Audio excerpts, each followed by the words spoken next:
why events of injustice, human right violations, and abuse of power is at rise.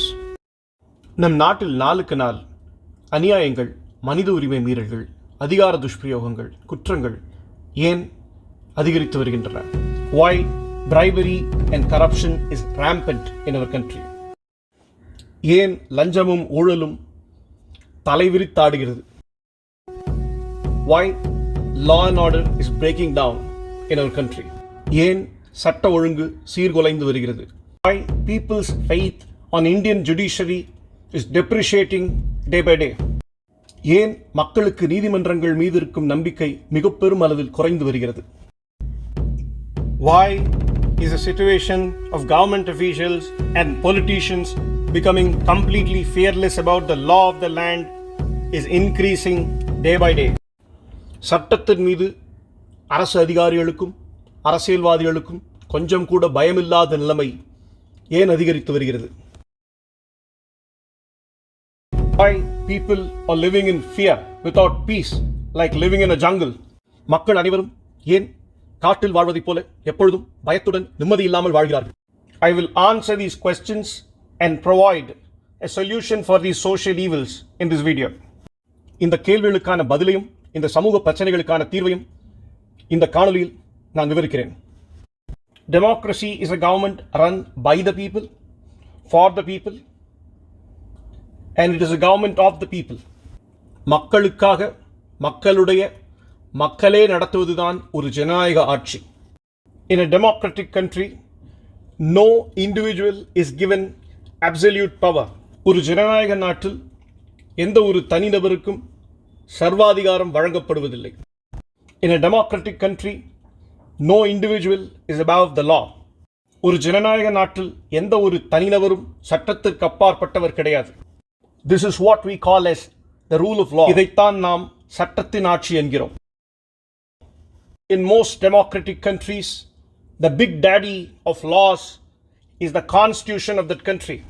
ஒரு ஜனநாயக நாட்டின் சட்டங்களுக்கெல்லாம் அப்பன் என்றால் அந்த நாட்டின் அரசியல் சாசனம்தான். The supreme rule book of India, the Indian Constitution, defines the powers of all the government agencies, the Prime Minister, the Parliament, and the Indian judiciary. சட்டங்களுக்கெல்லாம் அப்பனான நமது இந்திய அரசியல் சாசனம்தான் நமது அரசாங்க கிளைகளுக்கு என்னென்ன அதிகாரம் இருக்கிறது, பிரதம மந்திரிக்கு என்ன அதிகாரம் இருக்கிறது, பாராளுமன்றத்திற்கு என்ன அதிகாரம் இருக்கிறது, நீதிமன்றத்திற்கு என்ன அதிகாரம் இருக்கிறது என்பதை தீர்மானிக்கிறது. Our forefathers and the constitutional writers, in order to prevent concentration of power to a single individual or to a single government agency, beautifully divided the Indian government into multiple branches and divided the authority among the various branches of the Indian government. நம்முடைய அரசியல் சாசனத்தை எழுதிய நம்முடைய முப்பாட்டர்கள் எந்த ஒரு தனி நபரிடமோ அல்லது ஒரு அரசாங்கத்தின் ஒரு குறிப்பிட்ட கிளையிடமோ ஒட்டுமொத்த அதிகாரமும் சென்றுவிடக்கூடாது என்பதற்காக ஆட்சி அதிகாரத்தை பிரித்து இந்திய அரசாங்கத்தை பல்வேறு அரசு கிளைகளாக பிரித்து அந்தந்த கிளைகளுக்கான அதிகார வரம்புகளை வகுத்தனர். Usually as a practice, one branch of the Indian government will not interfere into the power domain of the another branch of the Indian government. பொதுவாக ஒரு அரசாங்க கிளையின் அதிகார வரம்பிற்குள் மற்றொரு அரசாங்க கிளை தலையிடாது. The power to make law was given to the parliament and to the legislative assemblies, and the power to implement the law was given to the government officials, and the judiciary was given the authority to supervise whether both the other branches of the government are acting as per the constitution. சட்டத்தை இயற்றும் அதிகாரம் பாராளுமன்றம் மற்றும் சட்டமன்றங்களுக்கும் அதை அமல்படுத்தும் அதிகாரம் அரசு ஊழியர்களுக்கும். இந்த இரண்டு அரசு கிளைகளும் ஒழுங்காக அரசியல் சாசனத்தின்படி செயல்படுகிறதா என்பதை கண்காணிக்கும் அதிகாரமும் பொறுப்பும் நீதிமன்றங்களுக்கும் வழங்கப்பட்டது. This is called as doctrine of checks and balance. இதை check and balance doctrine என்று அழைப்பார்கள். During the times of monarchy, it was the king's duty to uphold justice in his country. ஒரு மன்னராட்சி காலத்தில் ஒரு நாட்டின் நீதியை நிலைநாட்ட வேண்டிய கடமை மன்னருக்கு இருந்தது. In a democratic country, the responsibility and the authority to uphold justice lies with the judiciary. ஒரு ஜனநாயக நாட்டில் நீதியை உயர்த்தி பிடிக்க வேண்டிய பெரும் பொறுப்பும் கடமையும் நீதிமன்றங்களுக்கு இருக்கின்றன. Let us see what are the responsibilities of the Indian judiciary. நமது இந்திய நீதிமன்றங்களின் கடமைகள் என்ன பார்க்கலாம். Solving the disputes between a state government and the central government. ஒரு மாநில அரசுக்கும் மத்திய அரசுக்கும் இடையே ஏற்படும் பிரச்சனைகளை தீர்த்து வைப்பது. And solving the disputes between two state governments. இரண்டு மாநில அரசுகளுக்கு இடையான பிரச்சனையை தீர்த்து வைப்பது.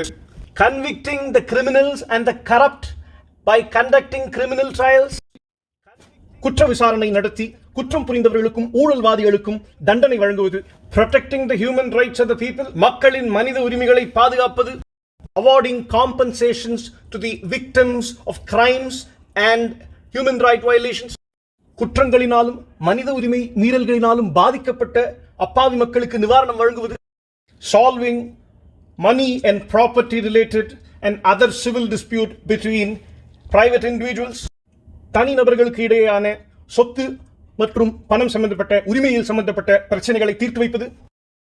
Even though maintaining law and order is under the authority of the police, even though the police are under the direct control of the various state governments and sometimes the central government, சட்ட ஒழுங்கை பாதுகாப்பது காவல்துறையின் நேரடி பொறுப்பும் கடமையாக இருந்தாலும் காவல்துறை பல்வேறு மாநில அரசுகளில் சில நேரங்களில் மத்திய அரசின் நேரடி கட்டுப்பாட்டில் இருந்தாலும் the Indian judiciary has the responsibility and the authority to supervise and to discipline the police force. காவல்துறையை கண்காணிக்க வேண்டிய ஒழுங்குபடுத்த வேண்டிய பொறுப்பும் அதிகாரமும் நீதிமன்றங்களுக்கு இருக்கின்றது. It is an undeniable fact that the Indian judiciary is unable to fulfill all the duties that I mentioned before within a proper time frame and in an efficient manner. நான் மேல் கூறிய எந்த ஒரு பொறுப்பையும் கடமையையும் இந்திய நீதிமன்றங்களால் விரைவாக திறன்பட செய்ய முடியவில்லை என்பது மறுக்க முடியாத உண்மை.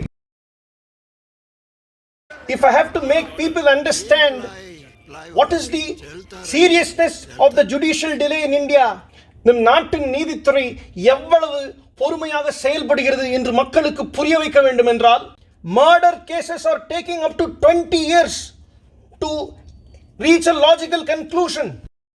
கொலை வழக்குகள் 20 வருடங்கள் வரை நடக்கின்றன. Property disputes and civil disputes are stretching for the whole lifetime. சொத்து சம்பந்தப்பட்ட வழக்குகள் ஆயுட்காலமே முடியும் வரை நடக்கின்றன. In corruption cases where people's hard-earned tax money, blood money is looted by politicians, the final verdict mostly comes only after the corrupt criminal politician completes his natural lifespan and dies a natural death. கோடிக்கணக்கில் மக்கள் பணத்தை கொள்ளையடிக்கும் அரசியல்வாதிகளின் ஊழல் வழக்குகளின் தீர்ப்பு வரும்பொழுது அந்த ஊழல் பெருச்சாலிகள் தங்களுடைய மொத்த ஆயுட்காலத்தையும் இயற்கையான ஆயுட்காலத்தை வாழ்ந்து முடித்துவிட்டு இயற்கை எய்து விடுகிறார்கள். நீதிமன்ற தீர்ப்பு செத்த பிறகுதான் வருகிறது. The confidence and courage that the corrupt government officials and politicians have that they can stretch the final verdict till their death in corruption cases is the reason why corrupt politicians and government officials are becoming fearless about law. நம் சாகும் வரை என்றும் சிறைக்கு செல்ல மாட்டோம், நம் சாகும் வரை நீதிமன்றத்தின் இறுதி தீர்ப்பை இழுத்தடிக்கலாம் என்ற அரசியல்வாதிகளின் அரசு அதிகாரிகளின் இந்த தைரியம்தான் சட்டத்தின் மீது துளியளவும் பயமில்லாத நிலை நம் நாட்டில் ஏற்பட காரணம். The reason for all these social evils and judicial delay is not the judiciary or the judges. நீதிமன்ற தாமதத்திற்கு காரணம், இந்த சமூக அவலங்களுக்கெல்லாம் காரணம் நீதிபதிகளோ நீதிமன்றங்களோ கிடையாது. The Indian judges are working like machines and robots. இந்திய நீதிபதிகள் இயந்திரங்களைப் போல கடுமையாக உழைக்கிறார்கள். The main reason for judicial delay in India is the lack of optimum judges' strength and the working staff in the courts. நம் நாட்டில் நீதிமன்ற தாமதத்திற்கு காரணம் நீதிபதிகளின் பற்றாக்குறை, நீதிமன்றங்களில் இருக்கக்கூடிய பணியாட்களின் பற்றாக்குறை. In developed countries there are at least 50 judges for every 10 lakh people. வளர்ந்த நாடுகளில் ஒவ்வொரு 10 லட்சம் மக்களுக்கும் குறைந்தபட்சம் 50 நீதிபதிகளாவது இருக்கிறார்கள். In United States there are 150 judges for every 10 lakh people. United ஸ்டேட்ஸில் ஒவ்வொரு 10 லட்சம் மக்களுக்கும் 150 நீதிபதிகள் இருக்கிறார்கள். Even in an authoritative state like China, there are 300 judges for every 10 lakh people. சர்வாதிகார நாடான சீனாவில் கூட 10 லட்சம் பேருக்கு 300 நீதிபதிகள் இருக்கிறார்கள். Do you know how many judges are there for every 10 lakh people in India? இந்தியாவில் 10 லட்சம் மக்களுக்கு எத்தனை நீதிபதிகள் இருக்கிறார்கள் என்று தெரியுமா? There are only 21 judges for every 10 lakh people. It is claimed so. 21 நீதிபதிகள் என்று கூறுகிறார்கள். And even that percentage was recently increased. அதுவும் சமீபத்தில் உயர்த்தப்பட்ட விகிதாச்சாரம் தான். Already just 21 judges for 10 lakh people is extremely poor sanction strength of judges. 10 லட்சம் பேருக்கு 21 நீதிபதிகள் என்பது ஏற்கனவே குறைந்தபட்ச விகிதாச்சாரம். When we already have a very poor sanctioned judges strength, 1/4 of the judicial positions are always kept unfilled in India. இந்த குறைந்தபட்ச நீதிபதிகளின் எண்ணிக்கைகளும் 4/1 எப்பொழுதுமே நிரப்பப்படாமலே வைக்கப்பட்டிருக்கிறது. If the situation is so, why would the cases not take lifetime to see a logical conclusion? இப்படி இருந்தால் வழக்குகள் முடிவதற்கு ஏன் ஆயுட்காலம் எடுக்காது? Lack of optimum judges strength is the main reason why our country is rotting in corruption and anarchy. நீதிபதிகளின் எண்ணிக்கையில் இருக்கக்கூடிய பற்றாக்குறைதான் நம் நாடு நாசமாய் போவதற்கு காரணம் என்ற விழிப்புணர்வு கூட மக்களிடம் இல்லை. And the people are not aware even a bit about this problem. On an average, a judge hears at least 70 to 100 cases per day in the court in which he presides.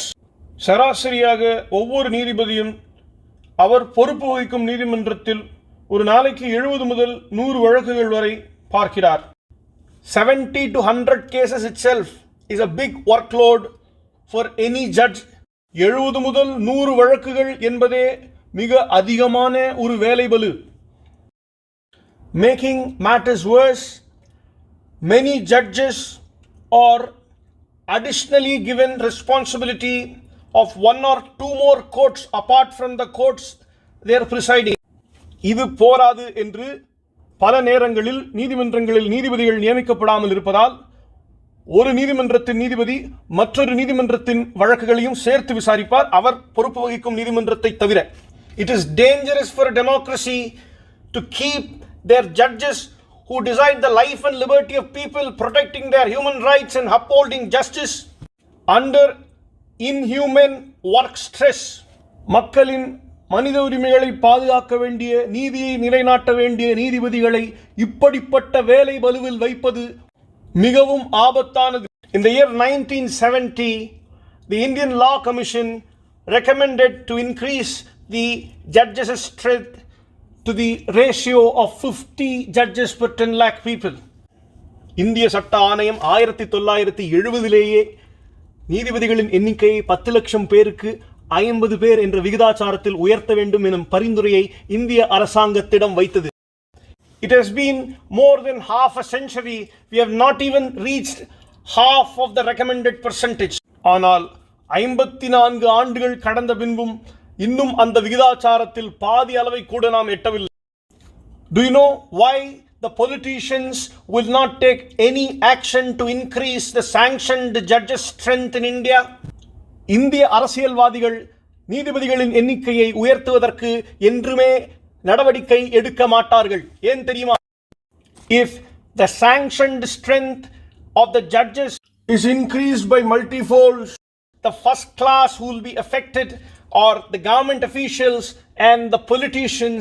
ஏனென்றால் அப்படி செய்தால் முதலில் பாதிக்கப்படும் வர்க்கம் அரசியல்வாதிகளும் அரசு அதிகாரிகளும் தான். And it is because they cannot stretch the corruption cases and the criminal cases till their natural lifespan ends. நீதிபதிகளின் எண்ணிக்கையை பல மடங்கு அதிகரித்து விட்டால் வழக்குகள் விரைவில் முடிந்துவிடும். குற்றம் புரிந்தவர்களும் ஊழல்வாதிகளும் சிறைக்கு செல்ல வேண்டும். சாகும் வரை தீர்ப்பை இழுக்க முடியாது. If the sanctioned judge post is increased in our country by multifolds, the common man's power will increase in our country. அது மட்டுமின்றி நீதிபதிகளின் எண்ணிக்கையை அதிகரித்து விட்டால் சாமானிய மனிதனின் சக்தி ஒரு ஜனநாயக நாட்டில் அதிகரித்துவிடும். and the corrupt politicians and the corrupt government officials cannot abuse their power or loot the people anymore. அரசியல் அதிகாரிகளாலும் அரசியல்வாதிகளாலும் ஊழலிலும் அதிகார துஷ்பிரயோகங்களிலும் ஈடுபட முடியாது. Our politicians will never do it. Only we the people have to make them do it by focusing our attention towards reforming the judiciary and strengthening the judiciary, which will increase the common man's power. அரசியல்வாதிகள் இதை என்றுமே செய்ய மாட்டார்கள். மக்களாகிய நாம் தான் அவர்கள் இதை செய்ய வைக்க வேண்டும். நீதித்துறையை புனரமைக்க வேண்டும், வலுப்படுத்த வேண்டும். அதுதான் மக்களின் பலத்தை ஒரு ஜனநாயகத்தில் அதிகரிக்கும். We must increase the sanctioned strength of all the judges across the judiciary, from district municip to Supreme Court, even across the tribunals, by 5 times. Also increasing the sanctioned strength of the judicial staff by 5 times. Munsif நீதிமன்றத்திலிருந்து உச்ச நீதிமன்றம் வரை இருக்கக்கூடிய நீதிபதிகள் மற்றும் நீதிமன்ற பணியாளர்களின் எண்ணிக்கையை 5 மடங்காக உயர்த்த வேண்டும். If what I suggested is not executed, our country will rot in anarchy. இதை செய்யாவிட்டால் நம் நாடு நாசமாய் போகும். The good people will turn bad, the corrupt and the criminals will become fearless, and the people in authority will exploit the people without authority, and we will turn into a society of cannibals. குற்றம் புரிபவர்கள் பயமற்று போவார்கள், பாதிக்கப்பட்டவர்கள் நீதி இல்லாமல் போவார்கள், நல்லோர் தீயோராக மாறுவார்கள். பணம் இருந்தால் என்ன வேண்டுமென்றாலும் செய்துவிடலாம் என்ற சமுதாயம் உருவாகும். பிணந்தின்னிகள் இருக்கும் சமுதாயம் உருவாகும். அதிகார பலம் உடையவன் அதிகாரம் இல்லாதவனை எய்த்து பிழைக்கும் சமூகம் உருவாகும். ஏற்கனவே உருவாகிவிட்டது. இதை மாற்றுவதற்கான ஒரே வழி நம் இந்திய நீதித்துறையை நாம் வலுப்படுத்துவதும் புனரமைப்பதும் தான். The freedom our ancestors got by sacrificing their lives will make no sense. இன்னுயிர்களை தியாகம் செய்து நம் மூதாதையர்கள் நம் நாட்டிற்கு பெற்றுத் தந்த சுதந்திரம் பயனற்று போகும். ஜெய் ஹிந்த்.